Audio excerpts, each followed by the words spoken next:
Assalamualaikum warahmatullahi wabarakatuh. Alhamdulillahi rabbil alamin. Assalatu wassalamu ala asrafil anbiya'i wal mursalin wa ala alihi wa ashabihi wa man tabi'ahum bi ihsanin ila yaumiddin. Asyhadu an la ilaha illallah wahdahu la syarika lah wa asyhadu anna Muhammadan abduhu wa rasuluhu la nabiyya wa la rasula ba'dah. Yaqulu subhanahu wa ta'ala, a'udzu billahi minasyaitonir rajim, ya ayyuhalladzina amanu kutiba alaikumusiyam kama kutiba alal ladzina min qablikum la'allakum tattaqun. Wa qala nabiyyuna Muhammadin sallallahu alaihi wasallam, man shoma ramadhana imanan wa ihtisaban ghufira lahu ma taqaddama min dhanbihi. Masyarul muslimin rahimakumullah, alhamdulillah kita bersyukur kepada Allah atas nikmat yang Allah berikan kepada kita semuanya, yakni nikmat terbesar yang sampai saat ini diberikan oleh Allah adalah nikmatul iman. Dengan keimanan ini insyaallah sebagai hujjah kita nanti untuk mendapatkan jannah Allah subhanahu wa ta'ala. Salawat serta salam kita haturkan kepada uswah hasanah kita Nabi Agung Muhammad sallallahu alaihi wasallam sebagai suri tauladan, uswah dan qudwah hasanah kita semuanya.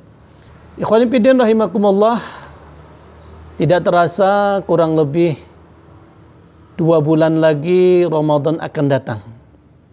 Tamu mulia di mana bulan yang kita nanti-nanti. Di dalamnya terdapat ampunan, di dalamnya terdapat kemuliaan.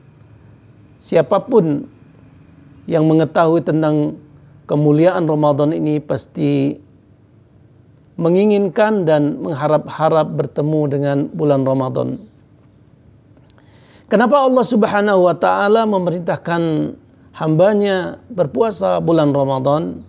Sebagaimana Allah berfirman, a'udzu billahi minasyaitonir rajim, ya ayyuhalladzina amanu kutiba alaikumusiyam kama kutiba alal ladzina min qablikum la'allakum tattaqun. Allah subhanahu wa ta'ala mewajibkan, memerintahkan hambanya untuk berpuasa Ramadan. Tujuannya adalah supaya kita menjadi orang-orang yang beriman dan bertakwa. Takwa adalah derajat tertinggi di sisi Allah subhanahu wa ta'ala. Takwa adalah kedudukan mulia di sisi Allah subhanahu wa ta'ala. Siapapun kita, sebanyak apapun harta yang kita miliki, setinggi apapun jabatan yang kita sandang, semulia apapun keturunan yang kita dapatkan, jika itu tidak ada nilai takwanya, maka tidak akan berguna di sisi Allah subhanahu wa ta'ala. Allah berfirman, ya ayuhan nas, inna khalaqnakum min dzakari wa unsa, wa ja'alnakum syu'uban wa qabaila lita'arafu, inna akramakum indallahi atqakum. Bahwa Allah ciptakan kita dari jenis laki dan manusia, kemudian berkembang menjadi suku-suku, menjadi berbagai macam kabilah. Namun itu semua tidak akan bernilai di sisi Allah subhanahu wa ta'ala kecuali siapa di antara kita yang paling bertakwa. Maka Ramadan yang akan datang ini mari kita persiapkan dengan sungguh-sungguh supaya kita keluar dari Ramadan menjadi orang-orang yang bertakwa. Karena Allah mengatakan la'allakum tattaqun. Semoga menjadi orang-orang bertakwa.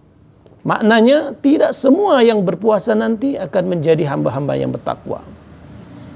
Khonifidin rahimakumullah, maka kita harus mengetahui dulu ciri-ciri orang yang bertakwa sebagai introspeksi dan muhasabah nanti.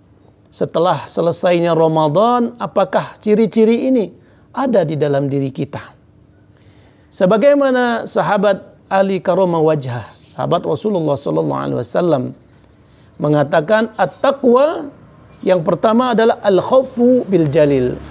Yang kedua, al-amalu bit tanzil. Yang ketiga, al-qana'atu bil qalil. Yang keempat, al-istidadu riyaumir rahil. Ciri orang yang bertakwa yang pertama adalah al-khawfu bil jalil. Ada rasa takut kepada Allah subhanahu wa ta'ala. Takut bahwa apa yang ia lakukan, yang ia kerjakan, Allah melihat, Allah mendengar di mana dan kapan saja, sehingga ia takut untuk melakukan kemaksiatan itu. Hadir Allah ketika ia ingin melakukan kemaksiatan, Allah hadir, kemudian ia tinggalkan kemaksiatan itu. Kemudian yang kedua adalah al-amalu bitanzil, beramal sesuai yang diturunkan. Apa itu? Yakni Al-Quran dan hadis Rasulullah SAW. Karena Rasulullah mengatakan, man amila amalan laisa alaihi amruna fahuwa ruddun. Barang siapa yang beramal tidak sesuai dengan perintah kami, maka amalan itu akan kami tolak. Maka seorang yang bertakwa cirinya adalah ia senantiasa mengupdate ilmunya, terus belajar dan belajar sampai hayat menghampirinya, supaya mengerti mana yang halal, mana yang haram, mana yang boleh, mana yang tidak. Karena Islam ini luas, mengatur segala lini kehidupan. Maka perlu kita belajar dan belajar. Kemudian ciri yang ketiga adalah al-qana'atu bil qalil, yakni menerima apa yang telah Allah berikan kepadanya, yang halal walaupun sedikit menurut hitungan manusia. Karena kadang manusia mengatakan 10 itu lebih besar daripada 5, atau 5 itu lebih kecil daripada 10. Gaji 1 juta itu lebih kecil dari gaji 2 juta. Itu hitung-hitungan manusia.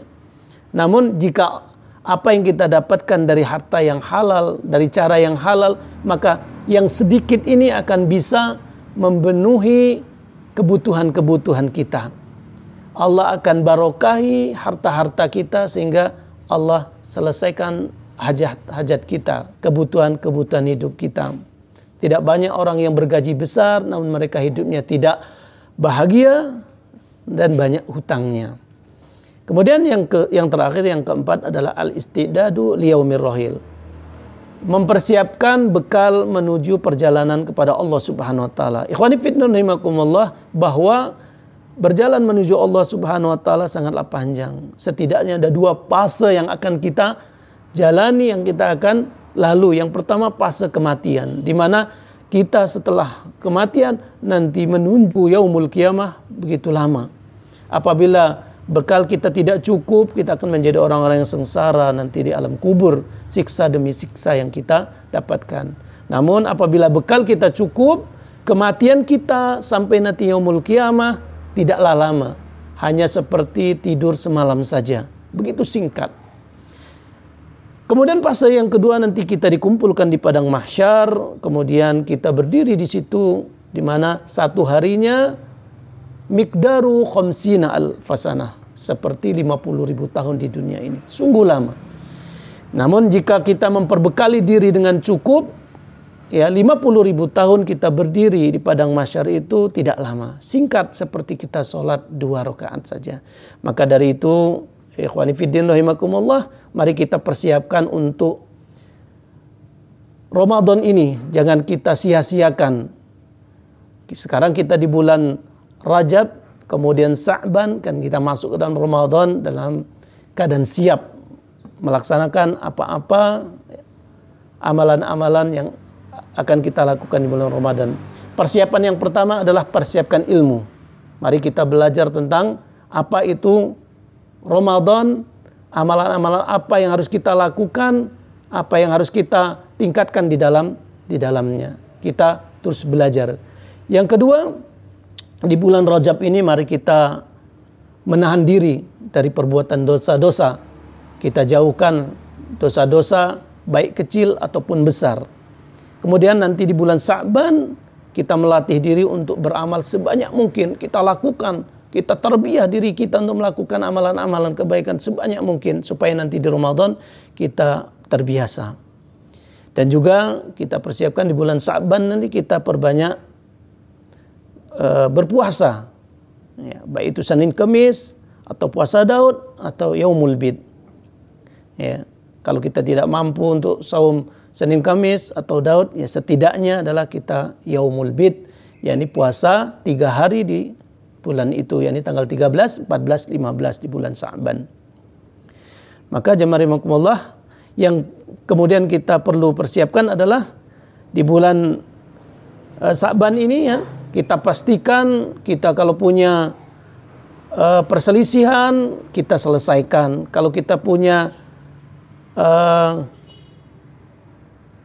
permasalahan dengan saudara kita selesaikan. Ada hutang kita selesaikan. Dan yang terakhir, jika kita punya hutang puasa, segeralah kita tunaikan, setidaknya di tengah bulan Sa'ban itu semua sudah selesai. Ma'asyiral muslimin rahimakumullah, itulah yang bisa saya sampaikan pada kesempatan ini. Mari kita ingat kembali ciri daripada orang bertakwa tadi, sehingga kita nanti betul-betul keluar dari bulan Ramadan. Bersama Ramadan kita mulia, bersama Ramadan kita menjadi orang yang diampuni oleh Allah Subhanahu wa taala. Aqulu qauli hada, astaghfirullah li wa lakum, billahi taufiq wal hidayah. Assalamualaikum warahmatullahi wabarakatuh.